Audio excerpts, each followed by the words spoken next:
Does every story need to be inclusive? Buckle up, let's find out.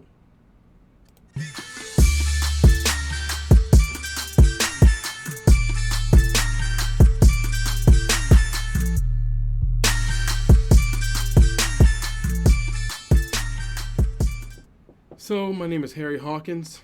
Let's talk about this. So, today, I think I want to make everybody mad, but at least it'll be for a good reason. Let's talk about inclusion, right? And don't worry, I know I'm black, so calm down. For those of you who might be nervous about what a black man might have to say about that, and for those who think I'm about to go ham on somebody, I probably am, but I'm going to use something that's not as inflammatory, okay? We're going to look at this through the eyes of, let's say, an asthmatic, right? So the short answer, if you don't want to watch the whole video, is that I think inclusion is more than just having diverse characters, right? Inclusion, for me, means that you have people from start to finish who have some vested interests, who belong to certain parts of a group. I also don't believe that every story should check all the boxes and have somebody from every different intersectionality or possibility. It's just not realistic. But let's dive into this. Let's talk about inclusion. So, one, if you've watched a movie where there's an asthmatic, somebody who has asthma, you've probably seen a few things. One, you've probably seen somebody with a rescue inhaler. So we're going to write some of these things down, right? So, let me make this slightly smaller. Right, so we have somebody who has a rescue inhaler. Right, okay. Typically, this rescue inhaler is something that they use. Often I see one puff is taken. We'll get to that, why that's important later. And at some point, the person in question abandons the inhaler, right? Particularly if this is a character who they want to show some sort of progression of strength, or we see them lose the inhaler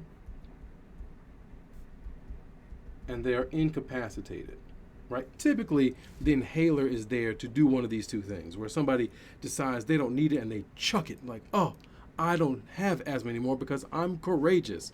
Or they lose the inhaler and they freaking pass out, which I think would mean they would die because they can't freaking breathe. But anyhow, we'll get to that in a moment. All right, now, let me explain to you, I have asthma. I've had asthma since I was about 2 years old, and it pisses me off when I see people write these things horribly.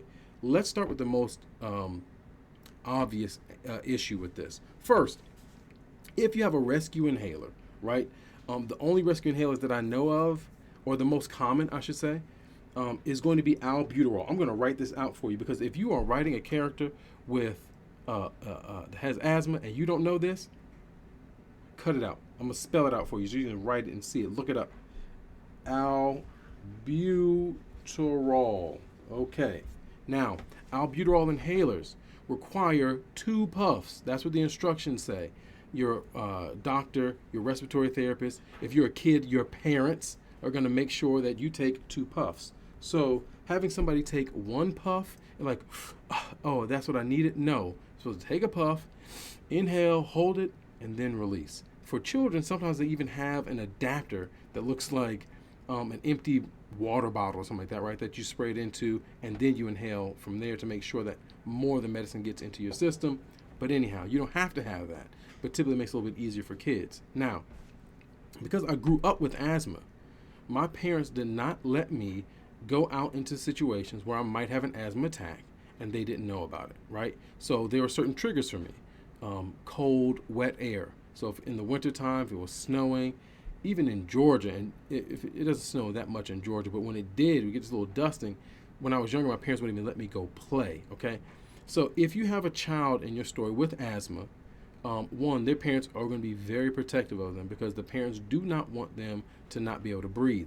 It's just kind of a basic thing about parents. Okay, so one, look up the dang medicine so you know what in the world you're talking about. It takes 2 puffs. No more of this 1 puff stuff. All right. Second, if you have a rescue inhaler, keyword here is rescue. The albuterol inhalers, which is typically what you're going to see, are there for emergencies, right? This is to make sure that you have an opportunity to get to the doctor, get to some more medicine.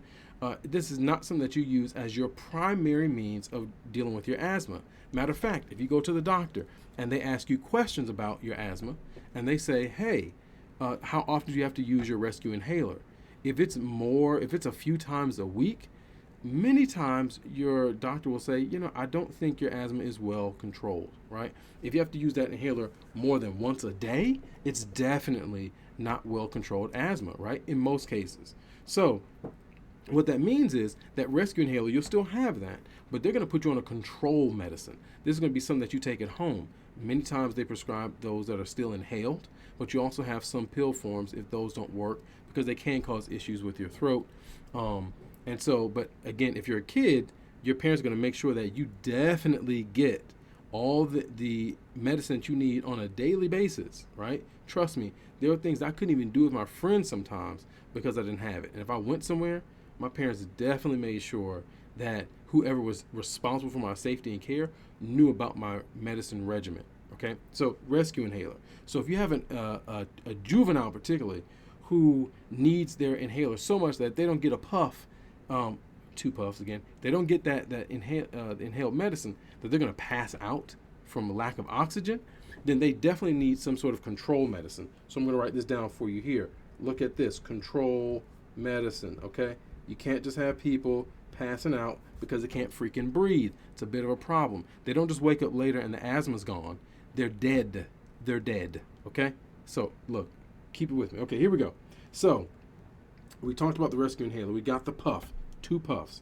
Now, if you need asthma, you're never going to abandon the dang inhaler because you're courageous. Asthma is not something that happens because you are weak-minded, right? It has to do with how your body deals with the environment. Oftentimes, asthma, eczema, and allergies go hand in hand.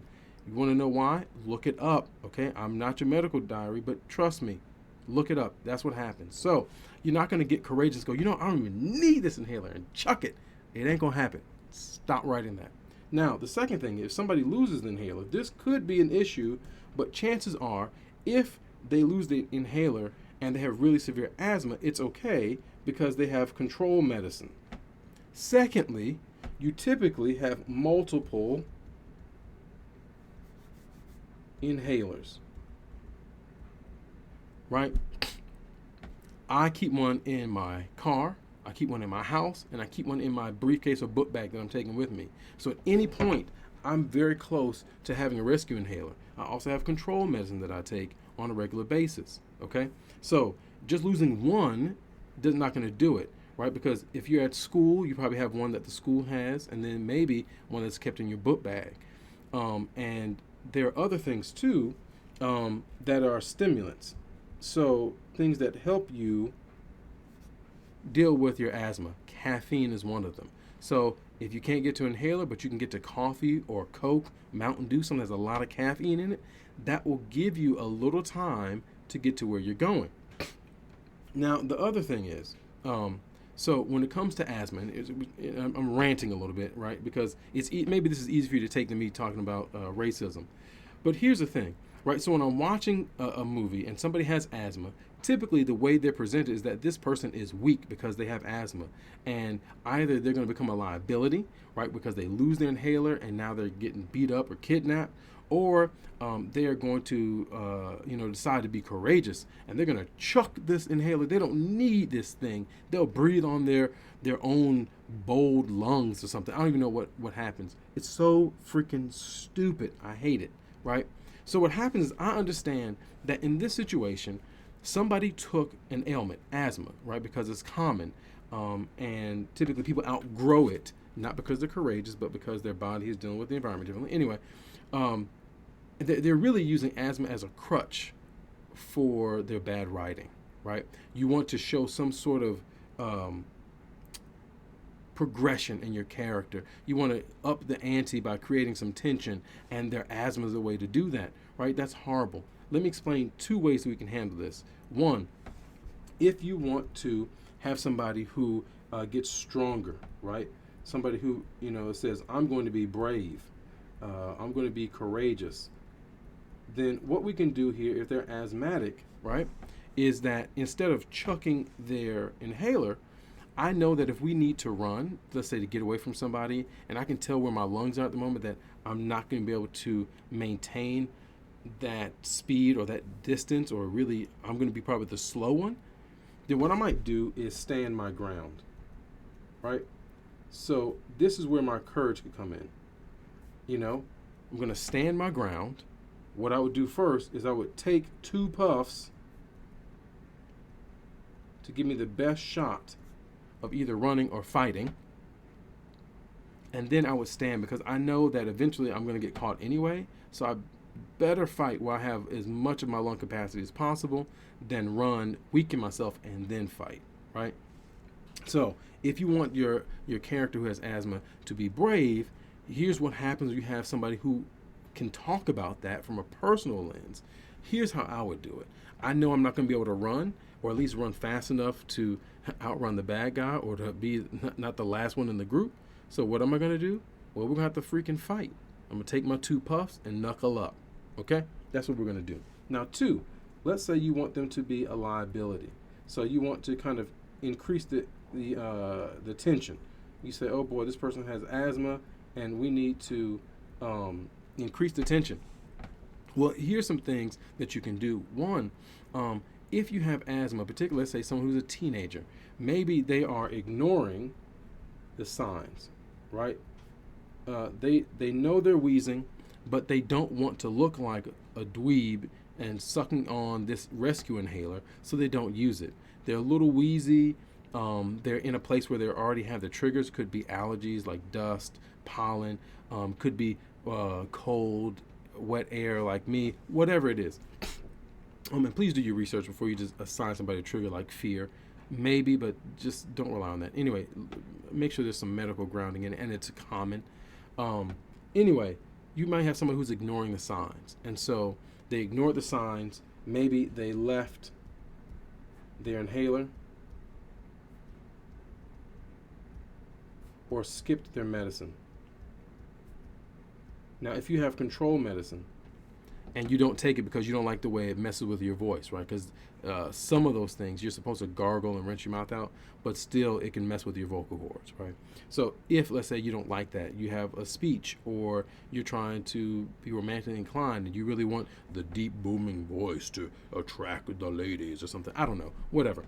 Maybe you decide to skip your medicine, right? So if they ignored the signs, if they left their inhaler or lost it, they skipped their medicine, now you're putting them in a place where they're going to have an asthma attack, right? And that can range from anything from just wheezing to perhaps passing out because you have a lack of oxygen.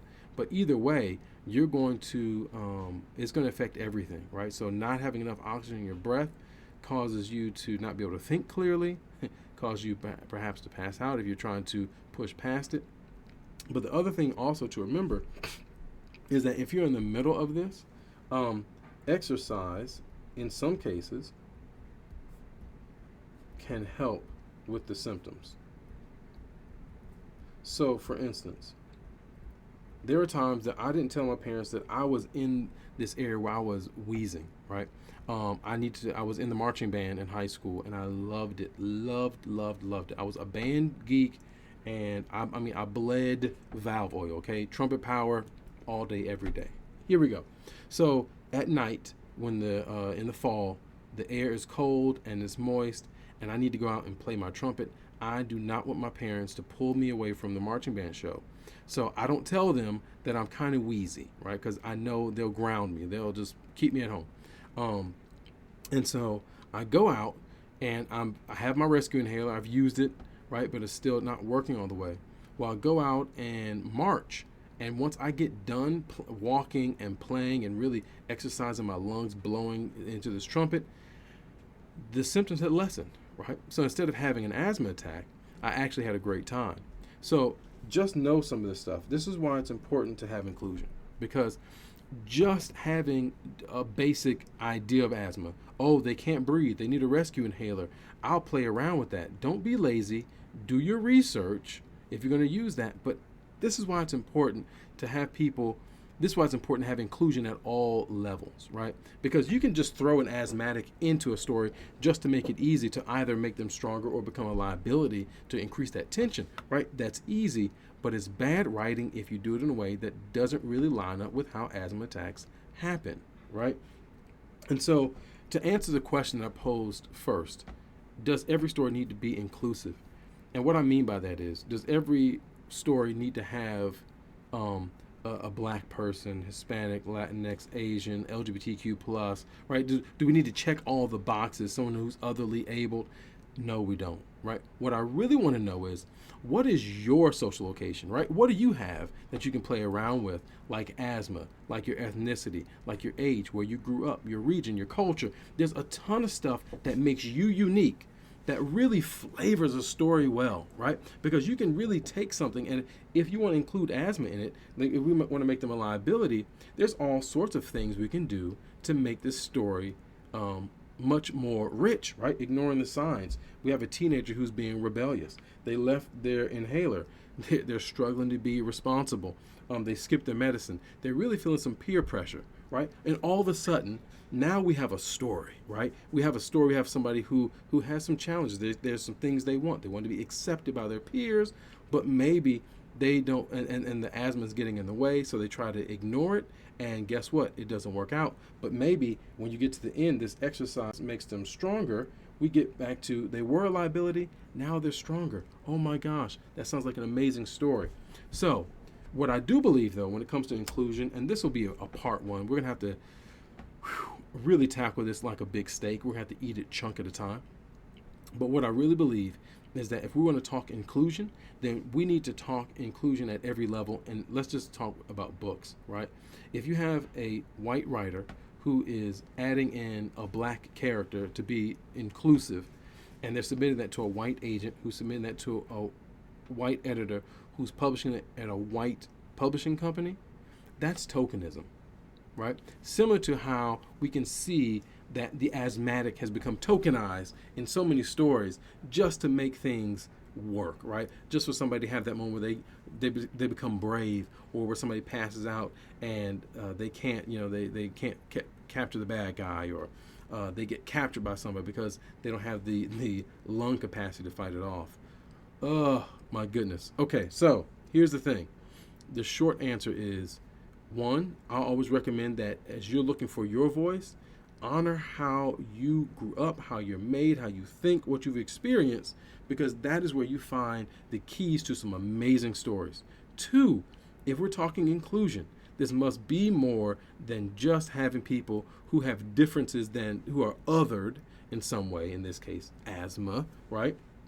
Including your story, right? Because people do it so poorly that it really helps to have some people who know what they're talking about.